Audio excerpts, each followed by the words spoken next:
Sa number 2, 100% na sa mga evacuees o kung mga pumuluyo sa sulod sa 6 kilometer extended danger zone ang tigayan nga na-evacuate sang probinsya. Panaad Park and Stadium bukas naman para gamiton in kaso kulangon pagid sang evacuation centers. May report si Barbara Mijares.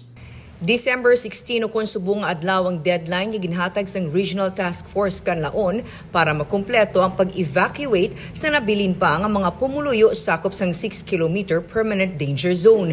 Ang Negros Occidental suno kay NIR Office of the Civil Defense Regional Director Donato Sermeno, 100% na nga na-evacuate kag ini silang gikan sa La Castellana, Bago City kag La Carlota City. Ang Canlaon City as of 8 a.m. 84.36% ang evacuation rate. Suno kay Sermeno, inibangod may pila pa ka makatapos ang indigenous peoples nga nagakonsulta pa sa National Commission on Indigenous Peoples kag sila ang ginabisuhan na nga magsunod sa ginapatuman nga forced evacuation. Suno kay Sermeno, 15,210 ang kabilugan nga apektado sang forced evacuation sa 6 kilometer permanent danger zone. Accommodate sila. So, Kagang why man sila according sa reports ng DSWD sa city na to. Ukay man sa overcrowding. Okay. In La Castellana and other evac areas. Ay, okay. Pero ang sa Canlaon City daw nagdugang na sila sa another evacuation center kaya nagdamo ang ilang evacuees. Nadumduman ko at the start sang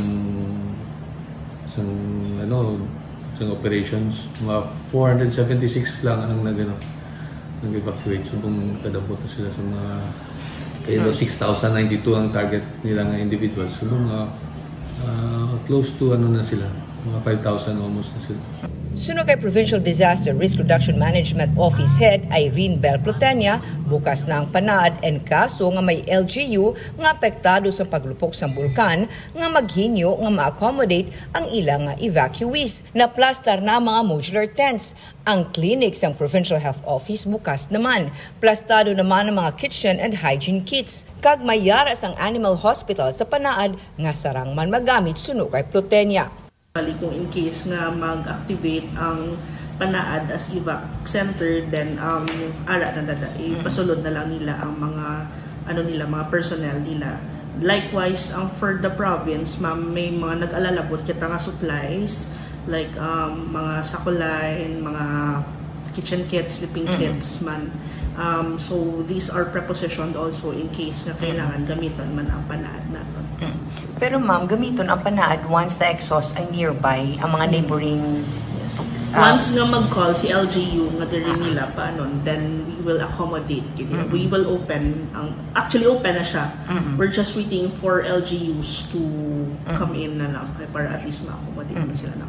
Samtang suno kay Provincial Administrator Rayfrando Diaz, tigayo na nga na-identify ang mga labing kinahanglanon nga amo ang main priority sa paggamit sang Quick Response Fund. Samtang nagdangat na sa 27.1 million pesos ang balor sang kahalitan sa paglupok sang bulkan sa pananom kag mga isda. May halos isa naman kalibo ka mga kasapatan ang na-evacuate sa mga shelter.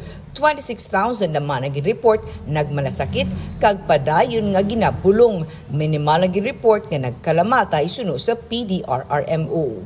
Barbara Mijares para sa Digicast Negros.